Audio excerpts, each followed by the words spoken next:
Dice Marcos capítulo 4, versículo 1. Otra vez comenzó Jesús a enseñar junto al mar, y se reunió alrededor de él mucha gente, tanto que entrando en una barca se sentó en ella en el mar, y toda la gente estaba en tierra junto al mar, y les enseñaba por parábolas muchas cosas, y les decía en su doctrina: oíd, he aquí el sembrador salió a sembrar.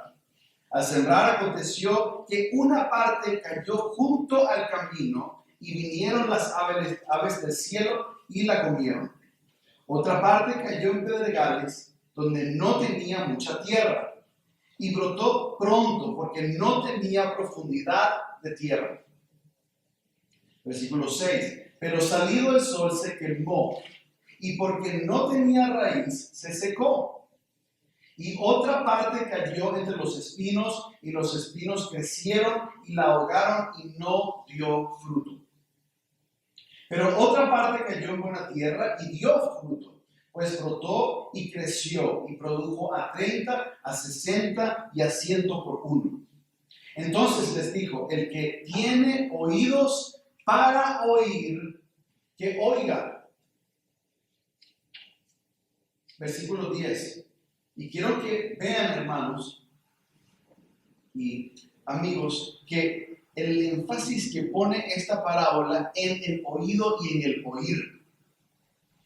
Entonces en el versículo 10 dice: cuando estuvo solo, refiriéndose a Jesús, los que estaban cerca de él con los 12 le preguntaron sobre la parábola.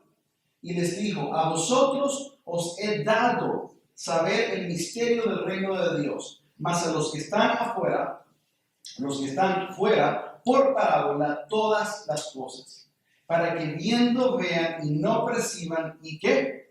Oyendo oigan, muy bien, y no entiendan, para que no se conviertan y les sean perdonados los pecados.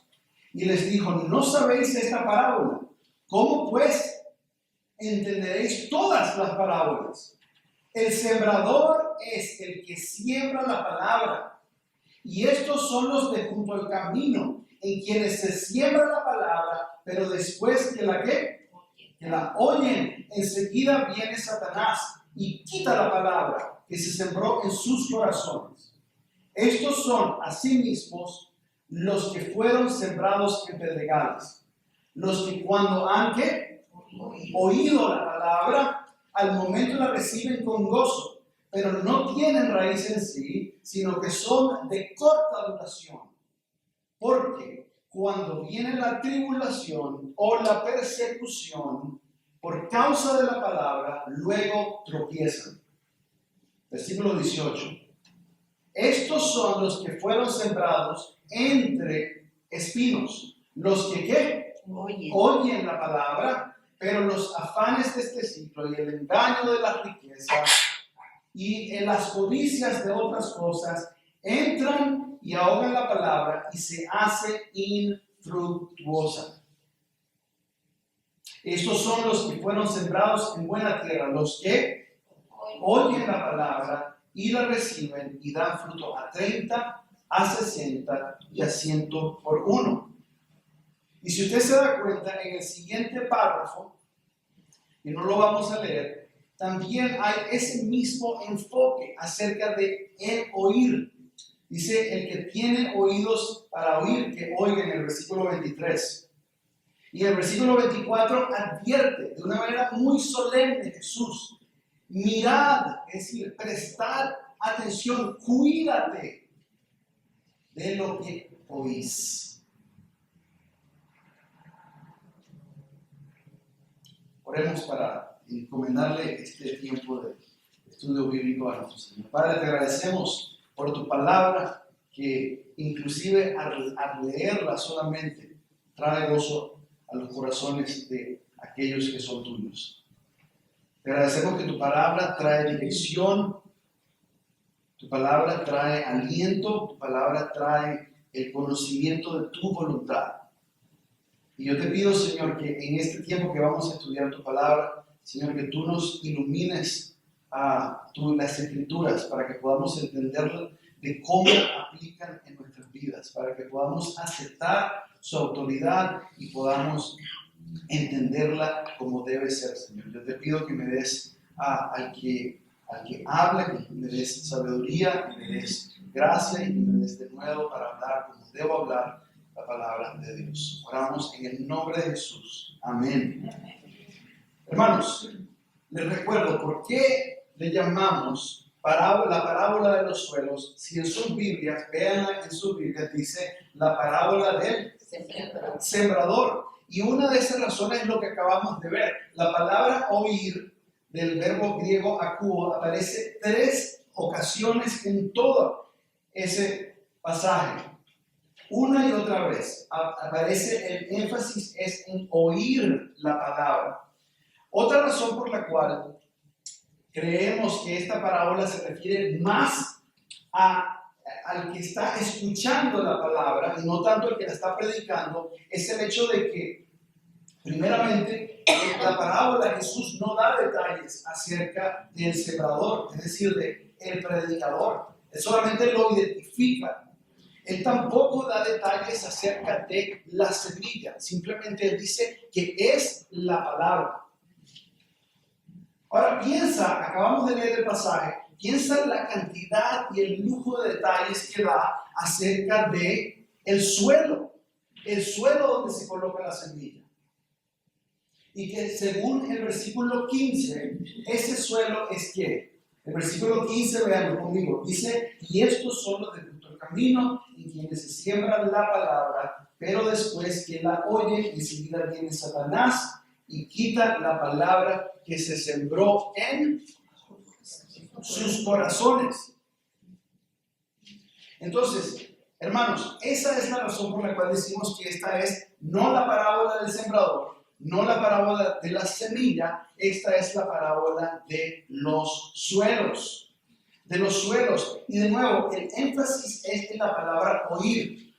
La palabra en el original, akuo, tiene que ver no solamente oír como cualquiera que escucha la voz de otra persona, o la persona, simplemente el hecho físico de oír un sonido. Va más allá. Oír, en este contexto, significa entender, inclusive significa prestar mucha atención. Significa escuchar con detenimiento.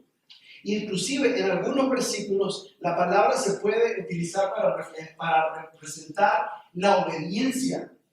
¿Se acordarán en el libro de Hechos, capítulo 4, cuando Pedro le habían prohibido que predicara la palabra de Dios? Y él dijo, no podemos oír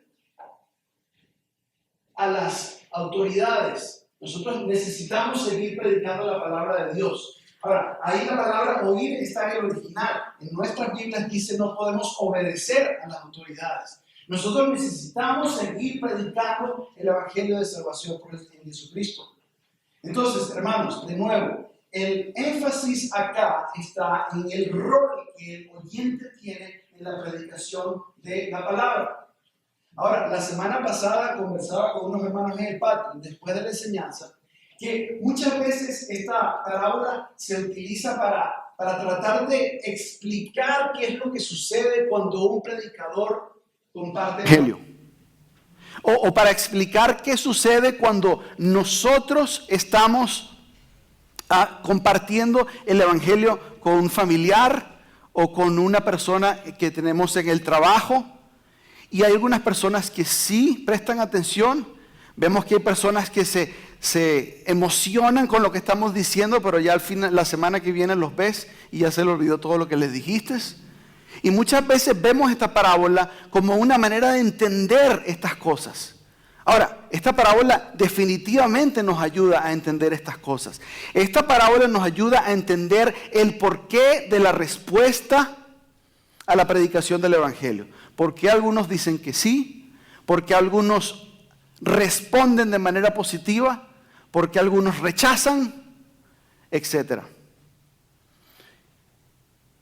Y muchas veces cuando entendemos la parábola de esta manera decimos, esta parábola es un ánimo para el predicador, porque sabe que sí, hay 3 tipos de personas que no van a recibir el evangelio, pero hay Hay un tipo, el suelo bueno, que sí va a recibir. Entonces eso se supone que me debe dar ánimo, ¿verdad? A que si yo sigo predicando, allí siempre va a haber alguien que tenga receptividad al Evangelio. Y yo creo que esto es verdad. Sin embargo, creo que la parábola va principalmente para nosotros, los que escuchamos la palabra. Y esta parábola, yo entiendo que el contexto original es la predicación del Evangelio. De hecho, Marcos habla claramente que Jesús, al comienzo de su ministerio, el versículo 14 del capítulo 1 dice que después que Juan fue encarcelado, Jesús vino a Galilea predicando el Evangelio del reino de Dios. Y dice, el tiempo se ha cumplido y el reino de Dios se ha acercado, arrepentíos y creed en el Evangelio. A ese mensaje se estaba refiriendo originalmente Jesús en su parábola, a la predicación del Evangelio. Hermanos, pero yo quiero hoy afirmar, si se trata acerca de la respuesta de una persona que no es creyente al Evangelio, pero esto también se trata para el creyente. Esto también nos afecta a nosotros, hermanos. Y yo necesito, para que tú puedas entender todo el estudio que vamos a hacer esta noche, yo necesito que tú prestes mucha atención a lo que te voy a explicar en este momento. Y es específicamente el por qué digo que una parábola que se trata acerca de la respuesta de los inconversos a la predicación del Evangelio, por qué también aplica para ti si ya tú eres un creyente. Porque ¿qué es lo que esa parábola tiene que ver contigo? ¿Qué principio nos ayuda a ver si de verdad esta parábola tiene que ver contigo, si ya tú has sido redimido? Así que para ver esto, quiero que por favor vayas conmigo a Primera de Pedro, capítulo 1. Primera de Pedro, capítulo 1. Y lo que queremos ver es, la pregunta que nos queremos hacer es, ¿puede un cristiano redimido por la sangre de Jesucristo derramada en la cruz del Calvario, una persona que se ha arrepentido y se ha puesto toda su fe en esa persona, Dios hombre Jesucristo, y en su obra en la cruz y en la tumba vacía, esa persona puede tener la misma reacción a la palabra que los inconversos de la parábola? Veamos. Primera de Pedro, capítulo 1, versículo 14. Fíjense la exhortación que le está dando. Dice, como hijos obedientes, no os conforméis a los deseos que antes tenías estando en vuestra ignorancia. Vea bien lo que esto está diciendo, lo que Pedro está diciendo es que es posible que un cristiano pueda conformarse a los deseos pecaminosos que tenía cuando él no era cristiano.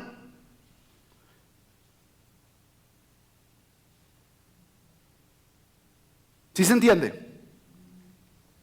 Entonces, si es posible, volviendo a Marcos capítulo 4, si es posible que nosotros nos conformemos a los deseos pecaminosos que teníamos cuando éramos inconversos, cuando estábamos a las palabras de Pedro, cuando estábamos en nuestra ignorancia, entonces quiere decir que a pesar de que cristianos han sido salvos, puede ser que ellos también tengan respuesta a la palabra de Dios como lo que nosotros estamos viendo en esta parábola. Así que hermanos, nosotros entonces debemos ponernos a nosotros mismos, a cada uno de nosotros. Debemos ponernos en esta parábola. No decir, ok, vamos a ver los inconversos y cómo responden ellos al Evangelio. No. Eso es verdad, pero también nosotros debemos colocarnos ahí y debemos preguntarnos, ¿cómo estoy respondiendo yo a la palabra de Dios? Yo te invito, hermano, que hagas eso conmigo esta noche. Tú debes colocarte en la parábola y debes autoexaminarte. Y esta es la pregunta que yo quiero que tú te hagas. ¿Qué tipo de oyente soy yo? Porque aquí en esta parábola hay 3 tipos de oyentes. Hay 3 tipos de suelos, o como habíamos visto, 3 tipos de corazones. Uno es el que es duro de corazón. Él rechaza la palabra, rechaza a Jesucristo. La semana pasada vimos esto y vimos que esta es la respuesta que tenían los fariseos. Los fariseos eran los religiosos del tiempo de Jesús, que a pesar de que ellos se conocían la Biblia, el Antiguo Testamento de tapa a tapa, ellos jamás estuvieron dispuestos a someterse a el señorío de Jesucristo. Jamás estuvieron dispuestos a creer que Él era el Mesías, el Rey prometido de Israel. Jamás le dieron ni una sola oportunidad a Él. Por lo tanto, el corazón duro, ese corazón que rechaza a Jesucristo, de buenas a primeras, no le da importancia, no le da cabida en su vida. La palabra no la recibe.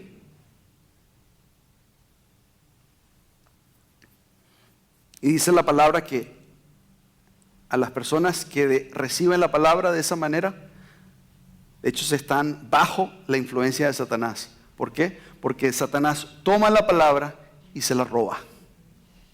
¿Se acuerdan? Lo vimos la semana pasada. También vemos en la parábola un segundo tipo de corazón, un segundo tipo de suelo. Y ese es lo que yo titulé el corazón débil. Esta es la persona que sí recibe el evangelio y es la persona que se emociona con lo que escucha, pero que cuando llega la dificultad, cuando llega la aflicción, cuando llega la persecución por causa de la palabra, ¿qué hacen? Abandonan.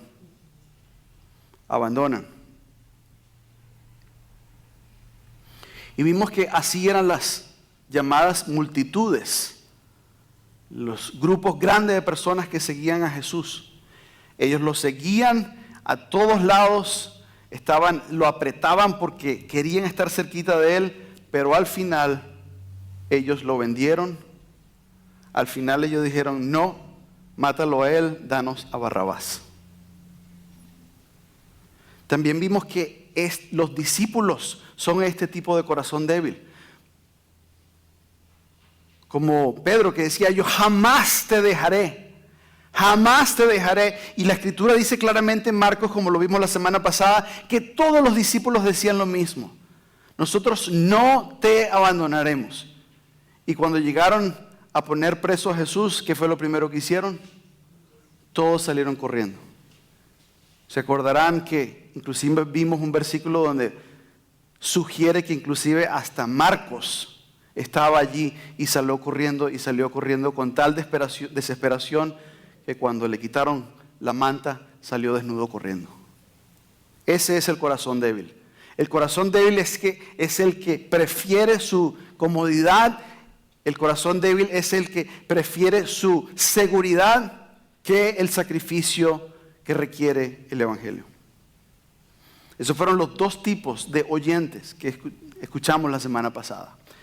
Hermanos, hoy vamos a ver las personas que tienen un corazón completamente distraídos por las cosas de un mundo pecaminoso. Y también vamos a ver que hay un cuarto tipo de suelo y es el suelo que yo he titulado el corazón dispuesto. Un corazón que no solo escucha la palabra, como todos los otros tipos de corazón escuchan la palabra, a diferencia que el dispuesto sí la recibe. Y sí la obedece, y no la obedece por un pequeño tiempo, sino que la obedece a largo plazo. Y da frutos. Frutos de obediencia, frutos de arrepentimiento. Así que hermanos, yo creo que esta parábola nos da la oportunidad a cada uno de nosotros, que no la debemos dejar pasar, de diagnosticar nuestros, vamos a llamarlo así, nuestros oídos espirituales, es decir, nuestros corazones. Nosotros debemos comparar nuestro corazón con los corazones que describe la parábola. Y lo que estamos tratando de ver es que si nosotros tenemos una deficiencia en nuestros oídos. Es decir, si nosotros tenemos una sordera espiritual. Ahora, puede ser una sordera completamente total. Una persona que simplemente la palabra de Dios no le entra.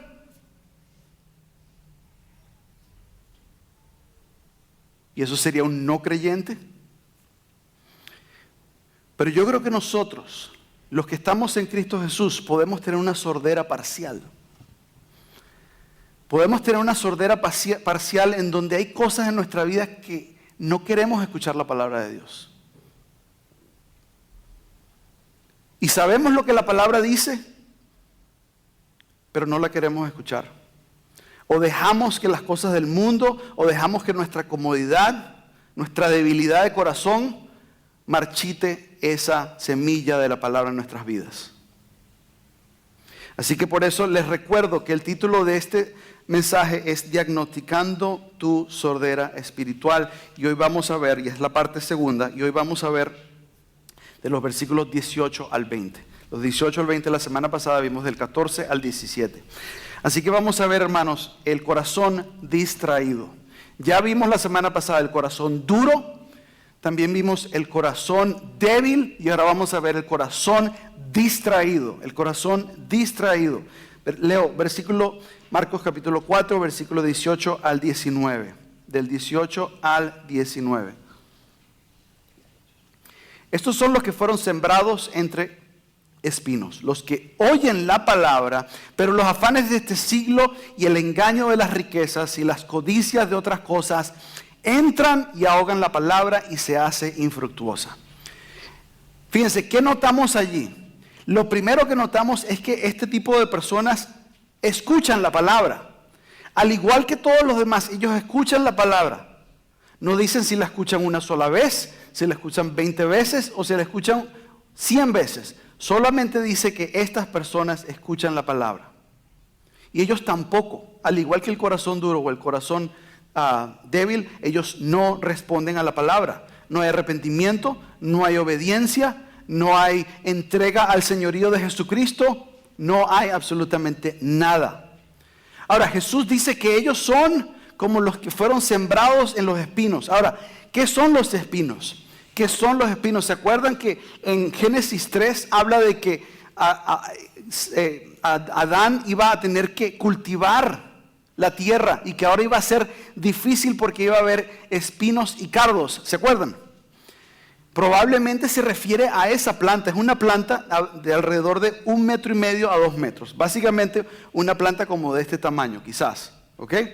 Un poco más alta, sí. Era una planta que estaba llena de flores preciosas. Sin embargo, estaba repleta de espinas súper afiladas. Yo me acuerdo una vez que fuimos con mi esposa y mis niños, y en ese tiempo era nada más Luis David, fuimos al parque que se llama Joshua Tree, y ahí había un laberinto donde estaba lleno de espinas, de cactus. Pero tú vas y ves todos los cactus, son lindos, son preciosos, y me metí en una de esas. ¡Pum! Mi mano, me descuidé y toqué uno de los cactus y se me llenó toda la mano de espinas. Tanto sucede eso ahí que hay una cajita donde usted puede sacar, ahí te dan pinzas y te dan alicates para sacarte las espinas. Y yo me pasé ahí como 15 minutos sacándome las espinas. Me dolió, pero un montón. Y así son esas plantas, los espinos y los cardos, en la tierra de Israel. Eran obviamente indeseables para los sembradores. Y no solamente porque les picaban las espinas, sino porque esas plantas no dan ningún fruto. Y sin embargo, ellos tenían que remover las plantas. ¿Para qué? Porque estas plantas le quitaban los nutrientes y le quitaban la humedad a las verdaderas plantas, a las plantas de frutas. Y lo que está diciendo Jesús es que así son las preocupaciones del mundo. Así son el pecado del mundo en el corazón de una persona cuando escucha la palabra.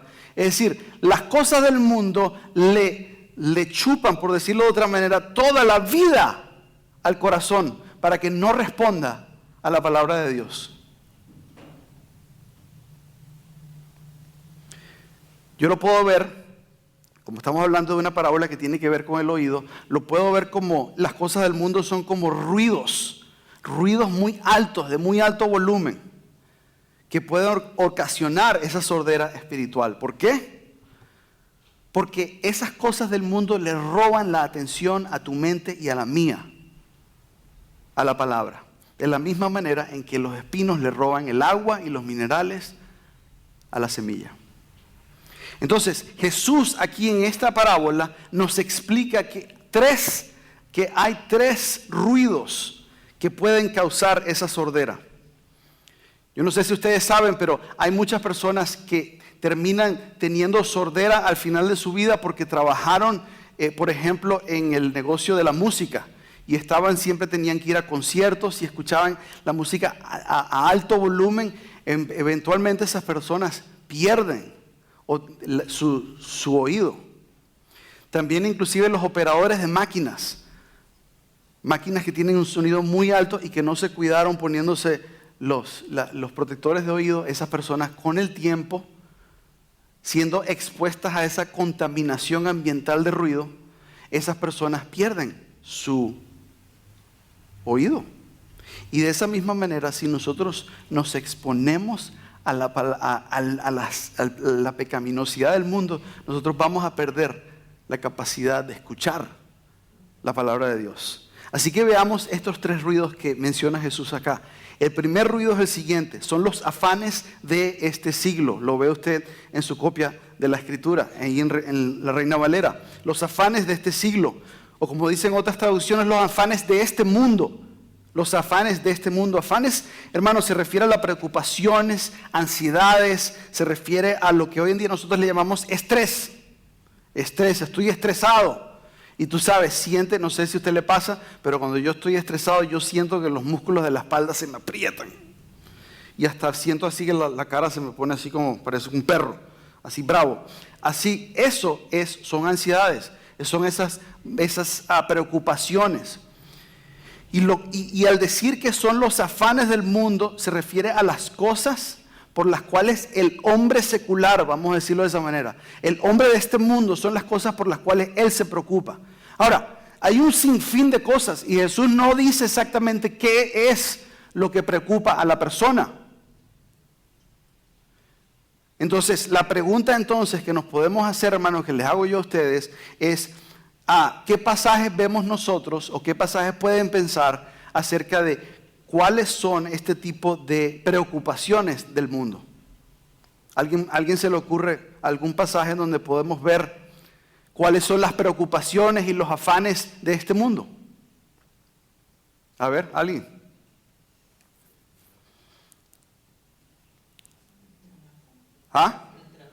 Ok, la hermana dice el trabajo. ¿Alguien se le ocurre algún pasaje que hable de esto?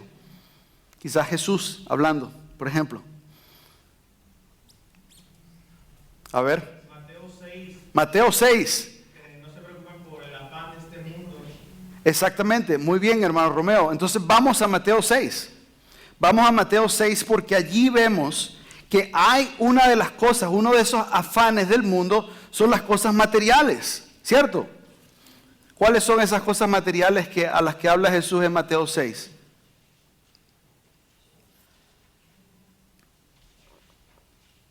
Muy sencillo, una es comida y vestido. ¿Ya? Exactamente. Y fíjense por qué esas son preocupaciones del mundo. Vean allí vamos a leer del versículo 31 hasta el 34, del capítulo 6 de Mateo. Dice, no os afanéis, pues, diciendo, ¿qué comeremos o qué beberemos o qué vestiremos? Ahí están las preocupaciones de este mundo. Y fíjense, dicen, porque los gentiles buscan estas cosas. ¿Ves ahí tú que esas son preocupaciones que según Jesús son preocupaciones normales de los gentiles? Los gentiles son los que no eran judíos, los que no eran parte de la comunidad de Dios. Eran los que estaban afuera. Y él dice, ellos son los que se preocupan por el alimento, por la bebida y por la vestimenta. Y fíjense cómo dice, porque los gentiles buscan todas estas cosas. Si simplemente leemos eso,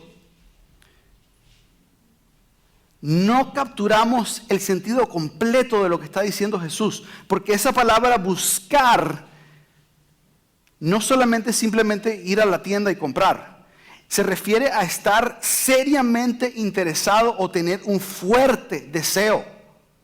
Es decir, lo que él está describiendo aquí es que eso es lo que les domina la mente. Lo que le domina la mente con toda su fuerza, eso es lo que se preocupa el inconverso.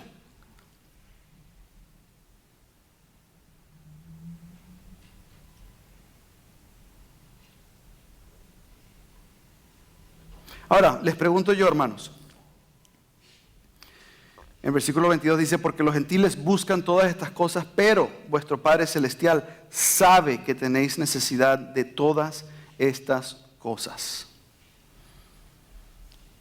Y fíjense que luego Jesús utiliza el mismo verbo, mas buscad, pero buscad primeramente el reino de Dios y su justicia, y todas estas cosas os serán añadidas. Ahora, hermanos, les hago una pregunta. Leamos versículo 34.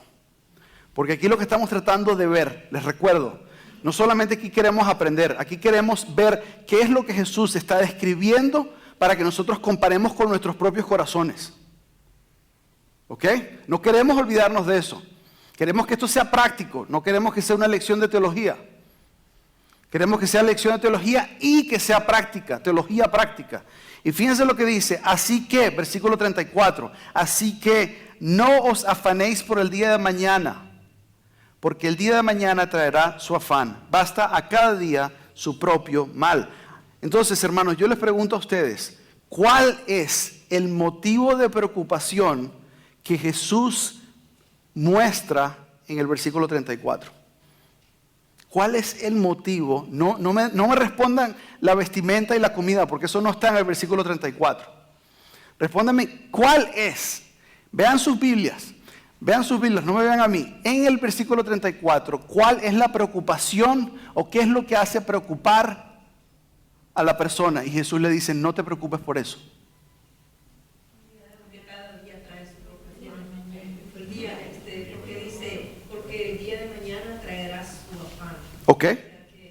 No nos tenemos que estar preocupando en este momento porque cada día el Señor dice, trae su propio afán. Ok, ese es el ánimo que da Jesús, pero ¿cuál es, antes del ánimo, cuál es la preocupación que tiene aquí? Como que escuché algo. El futuro. Hermanos, ahí veo yo, ahí lo que yo veo allí es la esencia de la ansiedad. Es preocuparse, afanarse por algo que no ha ocurrido. Increíble, ¿ah? Ahora yo te pido, piensa, ¿cuáles son tus afanes? Yo los tengo. Y este pasaje no me deja a mí salirme corriendo sin verme.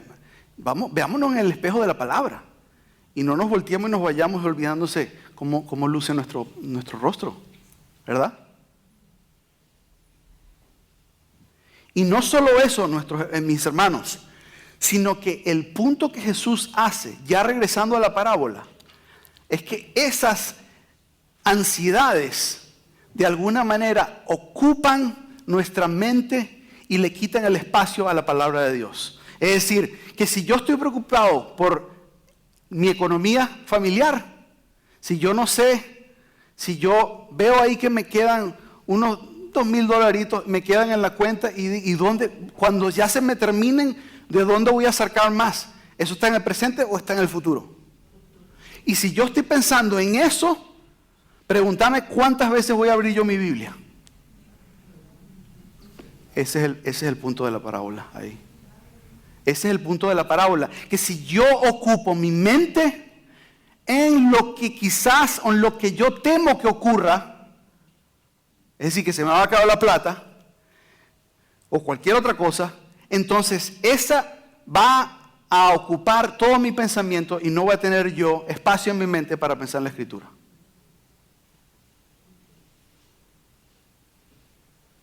Increíble, ¿ah? Porque dice que lo ahoga, que ahoga la palabra.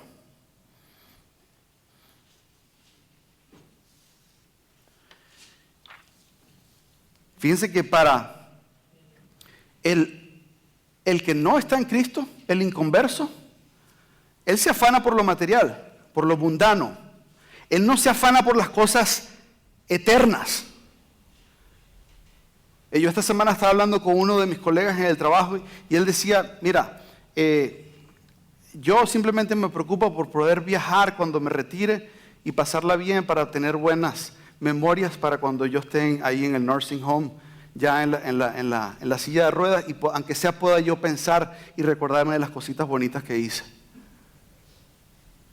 Esa es la orientación de este hombre. Y yo veo que quizás algunos, y quizás sea hasta chistosito, ¿no? Pero no, es trágico. Es trágico porque esto es todo lo que este hombre ve. Él no ve lo eterno. A él no le importa lo eterno. Él lo que está pensando es en el hoy. En el hoy. Entonces su preocupación es, ¿voy a tener yo suficientes ahorros para retirarme? Y si él llega a poderse retirar con los ahorros suficientes, con eso se conforma. A él no le importa el reino de Dios.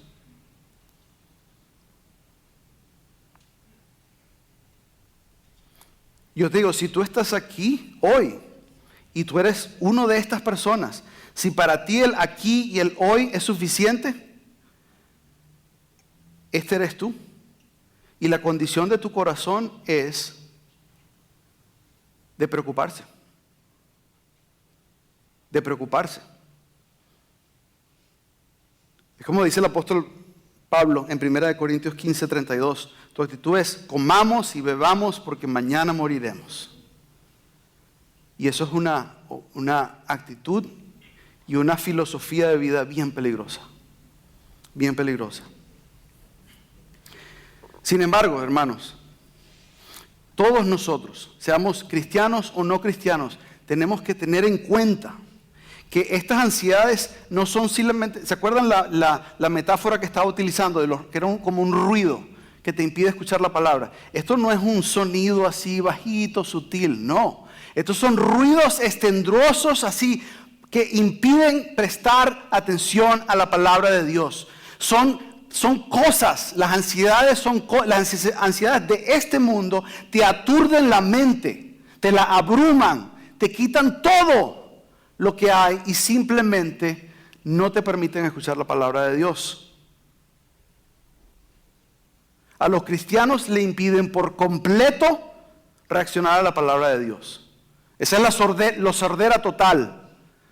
Pero a nosotros los que estamos en Cristo, yo creo que también nos puede afectar. Y nos puede causar esa sordera parcial que estábamos hablando. Y hermanos, cuando nosotros estamos ansiosos, nosotros debemos, si estamos en Cristo, nosotros debemos utilizar los recursos que Dios ha dado. Nada hago yo con decirte, hermano, no estés ansioso. Y se termina el mensaje y tú dices, sí, hermano, tienes razón. Tengo mucho trabajo que hacer. No hago yo nada si hago eso. Es más, te hago daño si hago eso. Veamos cuáles son los recursos que Dios da para el cristiano. Para que la palabra no sea ahogada en tu corazón. Y yo quisiera, hay muchas partes donde podemos ir, pero veamos en Filipenses capítulo 4. Yo sé que es un pasaje que muchos de ustedes tienen en mente y hasta quizás tengan memorizados. Entonces veamos, cómo, empezando en el versículo 6, les pregunto a ustedes, si pudiéramos pensar, imagínense, pensemos de la siguiente manera. Estaba yo tratando de pensar cuáles son las cosas que a mí me hacen sentir ansioso. Y aquí hay algunos ejemplos y quizás tú te relaciones con esto, te identifiques con esto. Pero una son las noticias, las redes sociales, todo lo que sale por allí. Quizás amistades. Y simplemente estamos hablando de quizás las noticias o nuestras amistades, todo lo que se habla es política, es economía, es la criminalidad que existe, ¿verdad? O a veces nos reunimos y solamente hablamos de enfermedades, ¿verdad? Sobre todo nosotros los que estamos ya entrando, ya pasando de los 40, ya acercándonos más a los 50, esa es la conversación. Entonces, ¿qué hacemos nosotros de manera práctica cuando esas afanes del mundo empiezan a ahogar nuestra sed por la palabra? Entonces, ¿qué podríamos concluir en el versículo 6 de este pasaje? Y digamos la primera parte del versículo 6. Ok, entonces, ¿cómo yo puedo replantear eso que usted acaba de leer? Por nada estéis afanosos. ¿Cómo lo puedo replantear en una acción?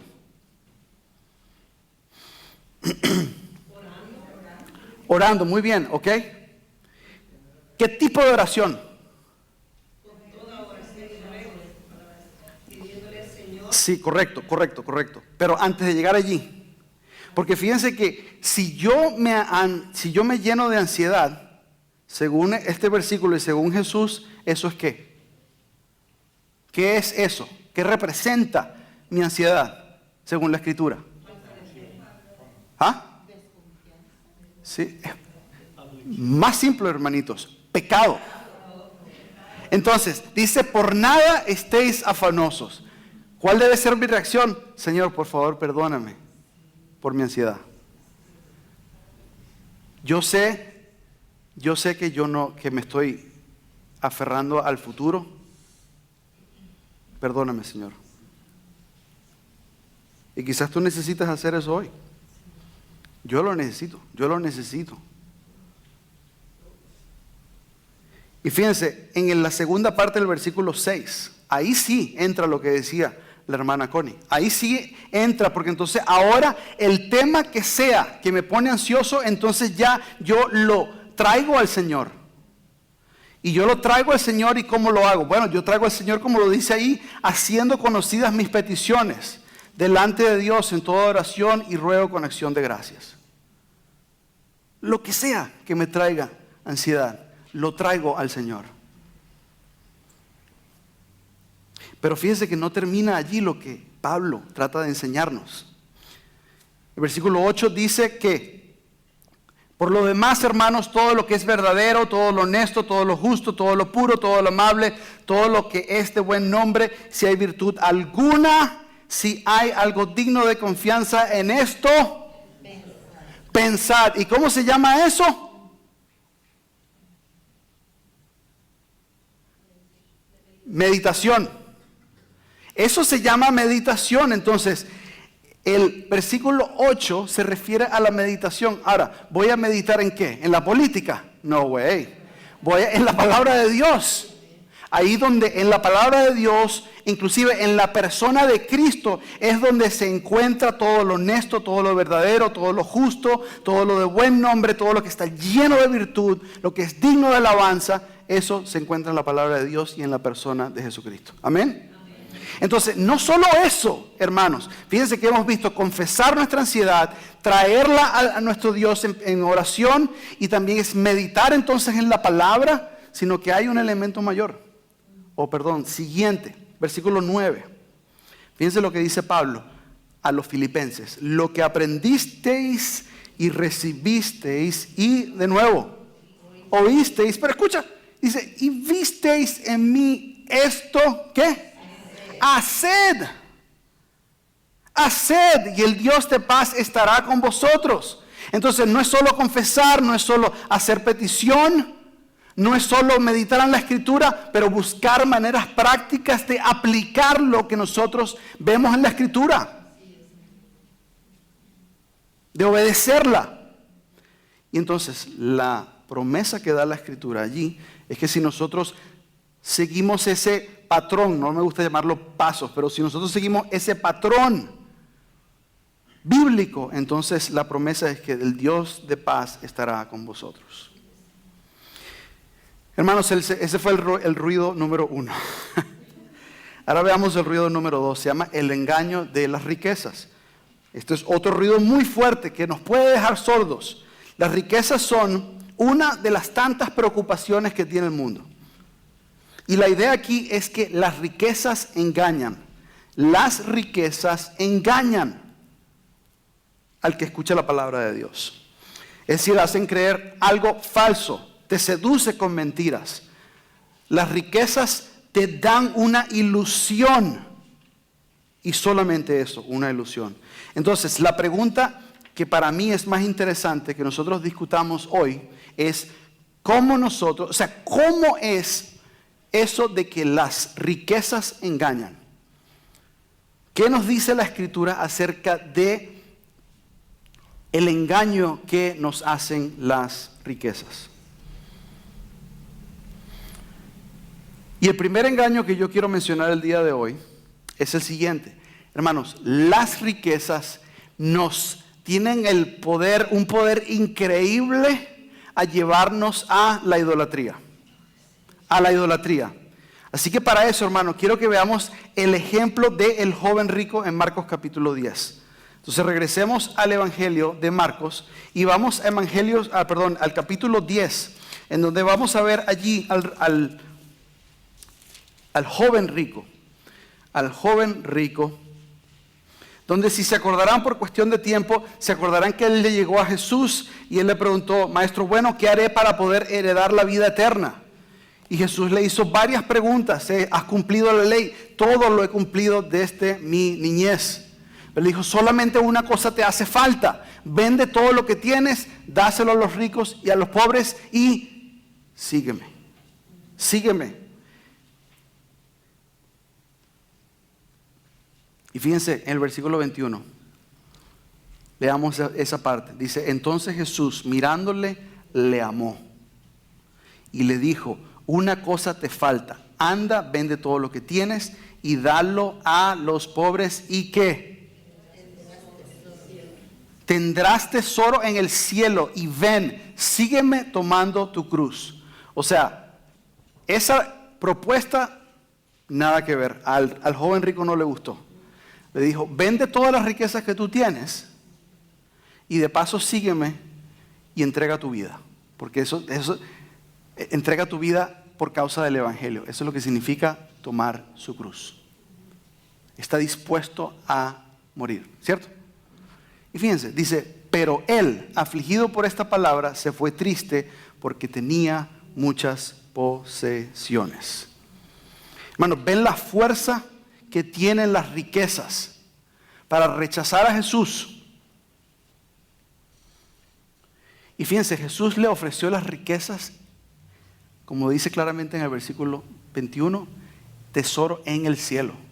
Él ya tenía un tesoro y para él ese tesoro era suficiente. Era el dinero que él tenía. Su amor era el dinero. Y Jesús claramente enseña que no se puede tener dos amos.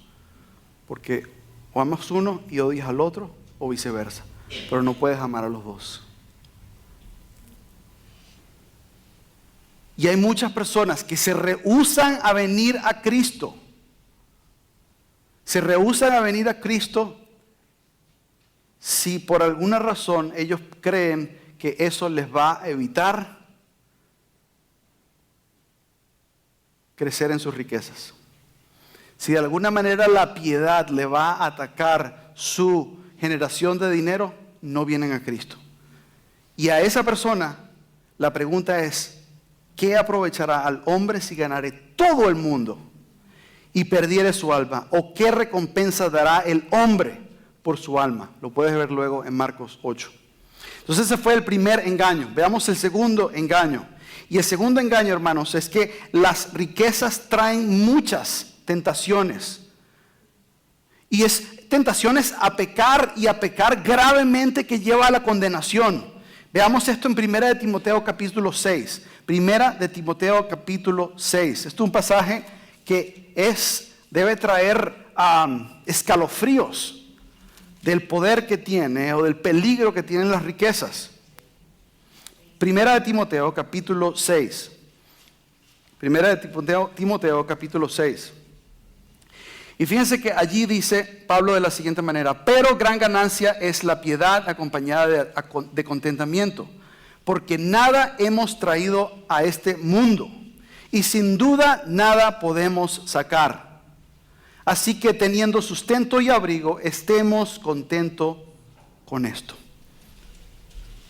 Ven, hermanos, que la tentación aquí o el engaño de las riquezas es que son pasajeras.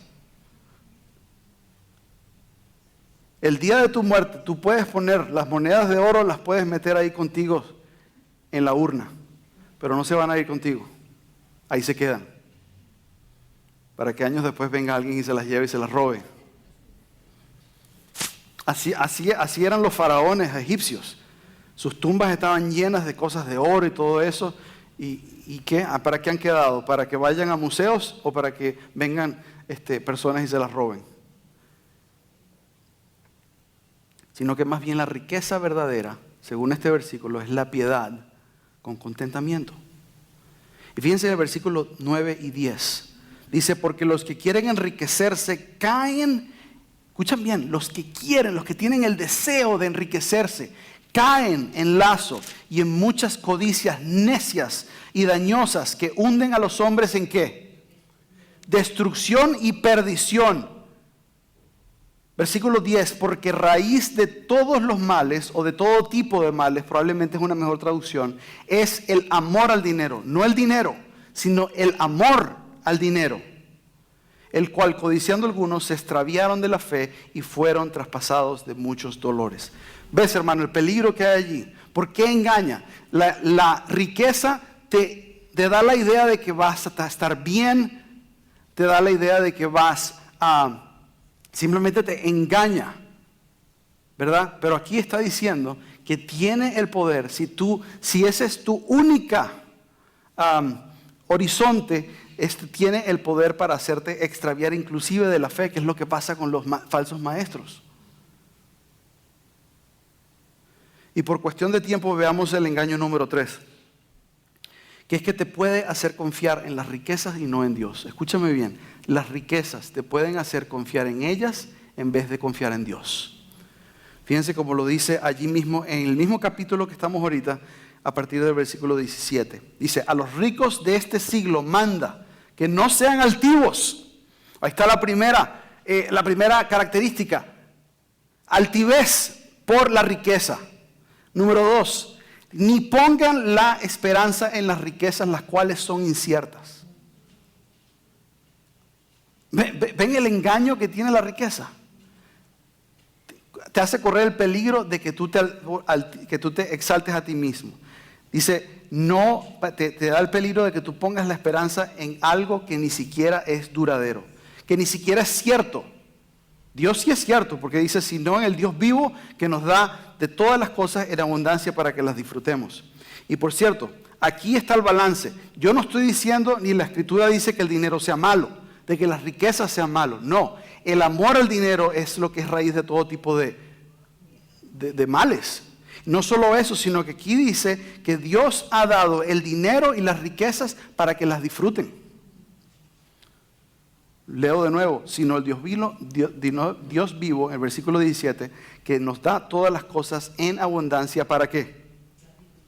Para que las disfrutemos. Y no solo eso, mis hermanos, sino aquí en el versículo 18 vemos también cuál es el otro propósito que da Timoteo para las riquezas. Dice que hagan bien, que sean ricos en buenas obras, dadivosos, generosos, atesorando para sí buen fundamento para lo venir y que echen mano de la vida eterna.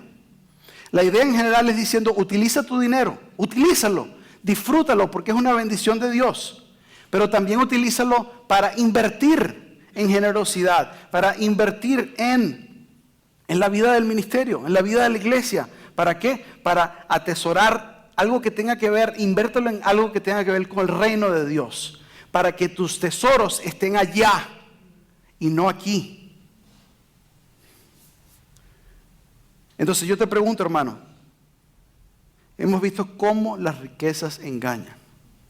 Son inciertas, te ponen en el peligro de la idolatría, te ponen en el peligro de confiar en ellas y no en Dios, te ponen en peligro de la perdición, todas esas cosas. Te pregunto yo, te están engañando a ti las riquezas. Te pregunto yo, ¿dónde está tu confianza? ¿Dónde está, escúchame bien, tu contentamiento? ¿Está en Dios o en el dólar? ¿Está en Cristo o en tu cuenta bancaria?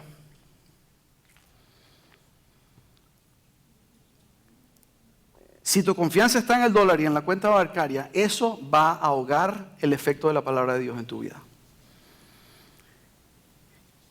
Yo te digo, si tú eres débil como yo lo soy, nosotros debemos pedirle a Dios que nos fortalezca, que nos ayude a tener la fe de crecer, inclusive de desear esa piedad con contentamiento y de esforzarnos conforme a su poder a estar contentos con lo que tenemos y de hacer morir la codicia. La codicia es desear lo que otros tienen que nosotros no tenemos. Y según Pablo en Colosenses 3:5, eso es idolatría. Hermanos, y no solo es el dinero, sino que hay otras cosas también que nos separan de la palabra. Y es el tercer ruido. El tercer ruido es la codicia de otras cosas. Regresemos por favor a Marcos capítulo 4. Dice él, las codicias de otras cosas. O dicen otras traducciones, los deseos de las demás cosas. O sea, aquí Jesús ya no está hablando del dinero en particular, sino que está hablando de cualquier otra cosa. Cualquier otra cosa, lo que sea que tú codicies, va a matar la palabra de Dios en tu corazón. Codicia es la palabra epitumía. Y esa palabra se refiere aquí en el significado negativo de la palabra. Es un deseo perverso e intenso por algo. Repito, perverso, pecaminoso, un deseo pecaminoso por algo y no solamente algo débil, sino un deseo intenso. En otras maneras de que se traduce la misma palabra es pasiones carnales, lujurias, o la palabra en castellano que muchas veces nos confundimos, es lo que significa la palabra concupiscencia.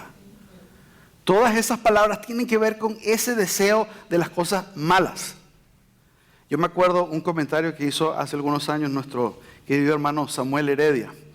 Y él estaba hablando de que alguien le había dicho a él en su país, habían 3 cosas que hacían caer a un ministro. Y esas cosas eran las faldas, la fama y la fortuna. Y eso es verdad. Las faldas, la fama y la fortuna. Y aquí nosotros estamos viendo que esa palabra epitumía, esa palabra pasión, envuelve todas estas cosas. Y una de las cosas que incluye es el deseo sexual. Pero no el deseo sexual correcto entre un hombre y una mujer que están casados, sino el deseo ilícito. Vayan conmigo por favor a Mateo 5. Esas serían las faldas. Las faldas que no solamente hacen caer a un ministro, sino que a cualquier persona. Las faldas. Mateo capítulo 5, versículo, particularmente vamos a ver el versículo 28. Dice, capítulo 5, versículo 28, dice, versículo 27, oíste que fue dicho, no cometerás adulterio, pero yo os digo que cualquiera que mira a una mujer para codiciarla, ya adulteró con ella en su corazón. Esa palabra codiciarla es la misma palabra, epitumía, la palabra pasiones. Esas son las cosas que Jesús dice que matan a la palabra en tu corazón. Por cuestiones de tiempo, tratando de decidir qué hacemos. Fíjense que también mencionaba esos 3 términos de las faldas, la fama. La fama es el segundo. Veámoslo eso en Primera de Juan 2:16. Primera de Juan 2:16, donde explica la condición pecaminosa del mundo en términos de la concupiscencia. Y fíjense que dice en el versículo 16, dice, porque todo, Primera de Juan capítulo 2, Primera de Juan capítulo 2. Si no lo tienen, pueden anotarlo. Pero dice, porque todo lo que hay en el mundo, ¿y qué dice? Los deseos de la carne, los deseos de los ojos y la vanagloria de la vida. Ahí está ese deseo de autoexaltación, ese deseo de ser más importante, ese deseo de que tú seas la gloria. Por eso se llama vanagloria, una gloria vacía. Ese es el deseo de fama. Hermanos, si nosotros tenemos que tener mucho cuidado con estas cosas. Nosotros tenemos que tener mucho cuidado con estas cosas. Porque las consecuencias de entregarnos a las codicias son trágicas. Son dramáticamente tristes. Fíjense cómo lo describe Santiago. Cómo describe las concupiscencias Santiago en capítulo 1. En el capítulo 1, Santiago nos muestra lo peligroso, lo tanto que nosotros debemos tener cuidados de las codicias de las demás cosas. Fíjense cómo lo dice en Santiago capítulo 1, versículos 14 y 15. Dice, bueno, que nadie culpe a Dios o que nadie acuse a Dios de tentarle, pero dice, si no, versículo 14, que cada uno es tentado cuando de su propia, ¿qué? Concupiscencia, ese deseo, esa lujuria, esa epitomía de su propia concupiscencia es atraído y seducido. Entonces, la concupiscencia, después de que ha concebido, da a luz el pecado, y el pecado, siendo consumado, da a luz ¿qué? Muerte.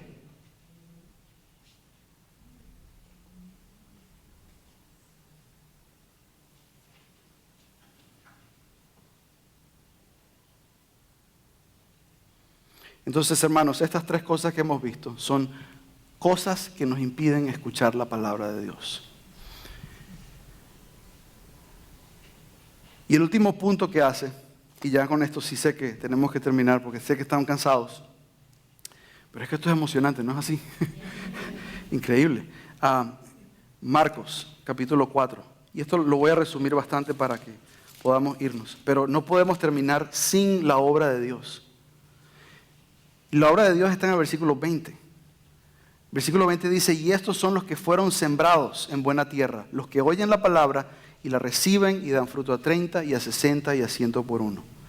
Todos escucharon, si se dan cuenta, todos escucharon la palabra, nada más hubo un solo grupo que hizo algo con ella. ¿Y cuál fue la diferencia? Quiere decir que esas personas son increíblemente inteligentes o que son espiritualmente iluminadas. No, porque en la parábola yo creo que podemos tomarnos esta libertad. En esta parábola yo no creo que el suelo pueda ararse a sí mismo. ¿No? O sea, saliéndome aquí de lo que Jesús explica un poquito, el que ara el terreno, el que lo suaviza es el sembrador. No el suelo mismo. Entonces, la diferencia no está en mí, sino la diferencia está en Dios, que me habilita para hacer un corazón dispuesto y no un corazón duro, débil o distraído. ¿Sí se entiende? Entonces, la pregunta entonces que nosotros nos debemos hacer, hermanos, es ¿qué es lo que ha hecho Dios para que nuestros corazones hayan dejado de ser esos corazones duros, débiles y distraídos? Y porque entonces ahora somos, y los que somos, tenemos un corazón dispuesto. ¿Qué fue lo que Dios hizo? ¿Cuál es esa categoría de la teología? A ver, ¿cuál es la obra que Dios ha hecho? No me diga simplemente salvación, sino que hay algo que Dios ha hecho en la salvación para abrirnos y suavizarnos a la palabra, para cambiar un corazón duro a un corazón que es suave, dispuesto a recibir, aceptar y a creer en la palabra de Dios y a obedecerla. ¿Qué fue lo que Dios hizo? Ok, santificarnos habla mucho de que Dios nos apartó, pero aquí estoy hablando de cuál es la obra de Dios en el corazón. ¿Ah? El perdón tiene que ver con el hecho de que de que nuestra deuda con Dios ha sido cancelada, pero yo estoy hablando de qué es lo que Dios ha hecho en nuestros corazones. ¿Qué es lo que dice la Escritura? A ver. Lo cambió, Lo cambió, lo transformó. ¿Y cómo se llama eso en teología? Redención es que Dios nos rescató del pecado. Estamos cerca, pero ¿dónde? Hay que escuchar algo aquí. Regeneración. El nuevo nacimiento. El nuevo nacimiento. La regeneración. El corazón estaba duro como piedra. Y gracias a Dios que conforme a su infinita misericordia, Él nos ha dado, Él ha decidido dar a algunos un corazón que esté dispuesto a la palabra de Dios.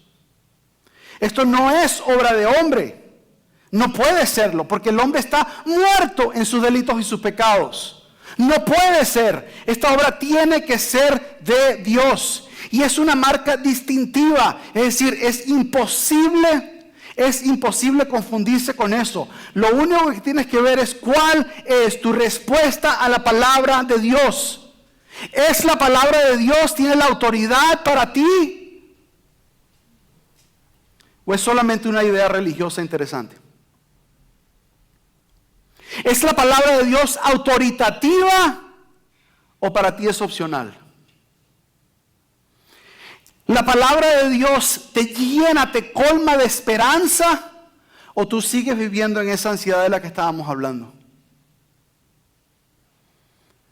¿La palabra te redarguye? ¿O tú vives tu vida entregado a las pasiones de la carne?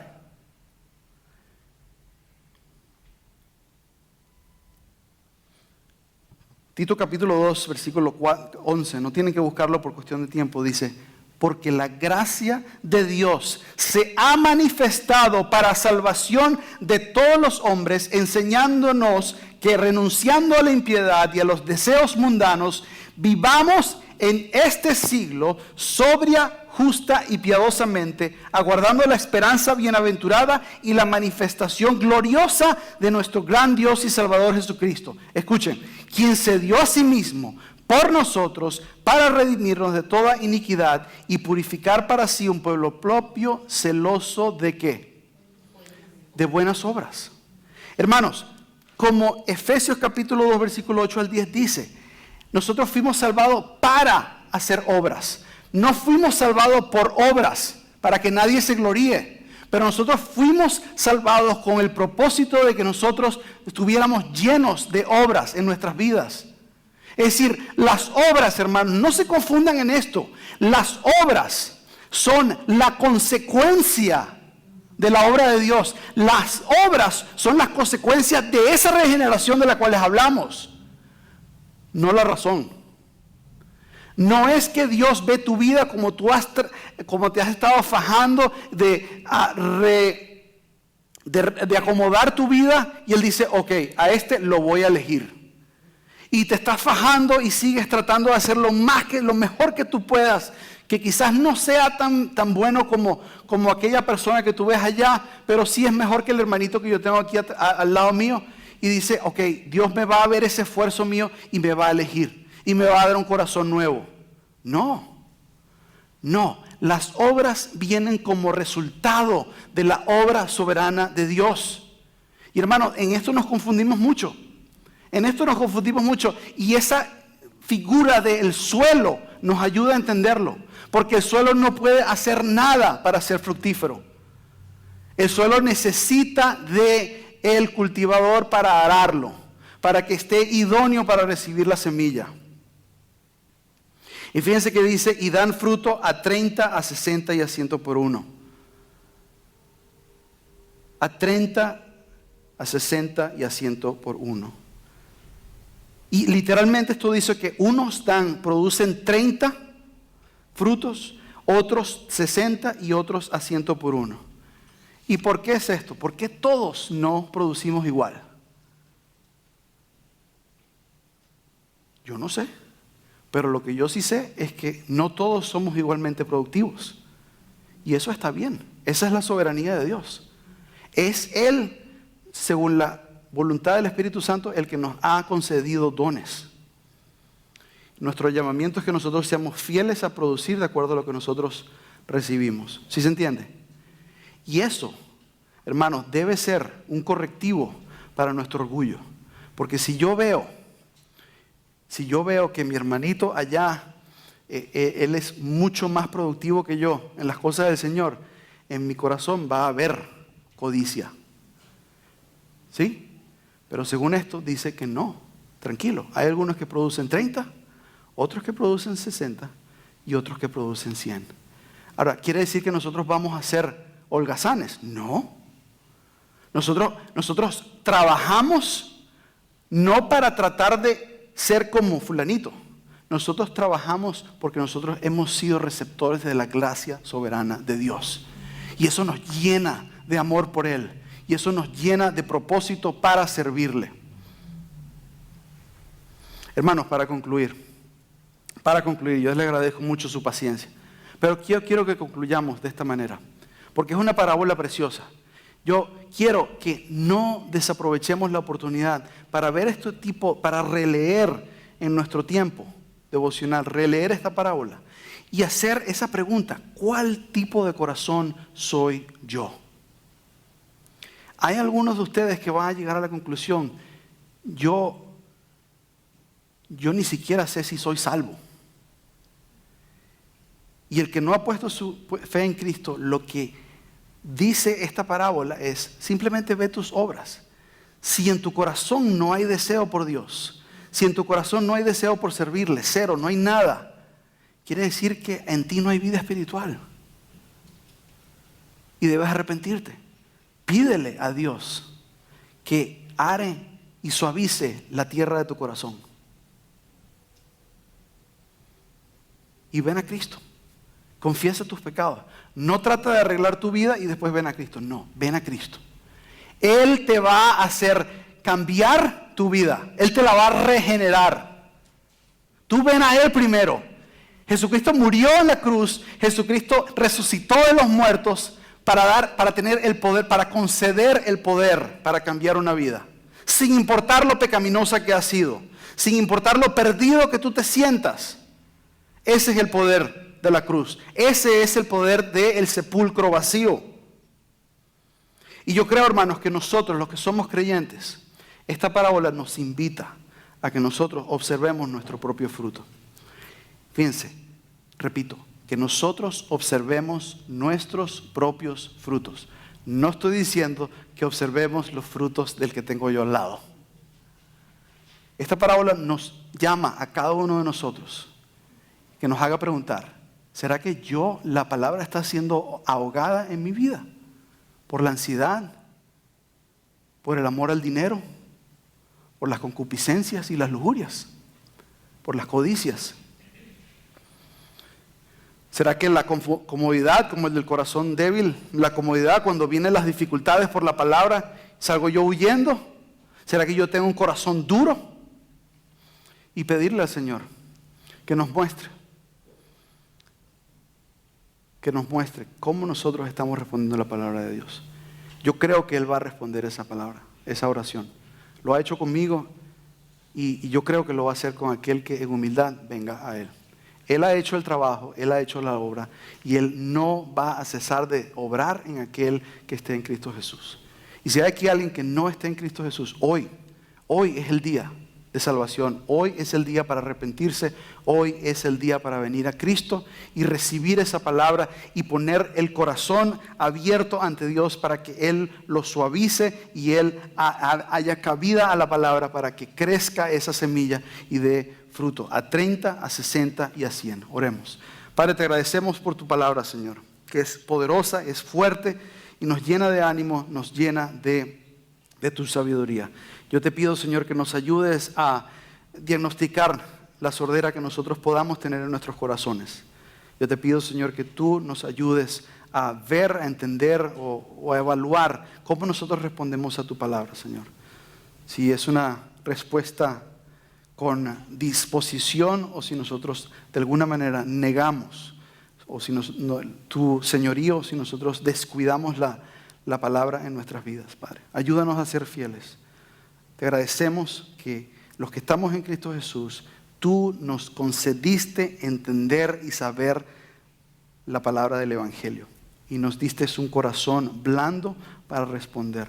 No por obras que nosotros hayamos hecho, sino por tu infinita misericordia. Y conforme a esa misericordia, Señor, yo te pido que tú ministres nuestros corazones hoy día. En el nombre de Jesús oramos. Amén.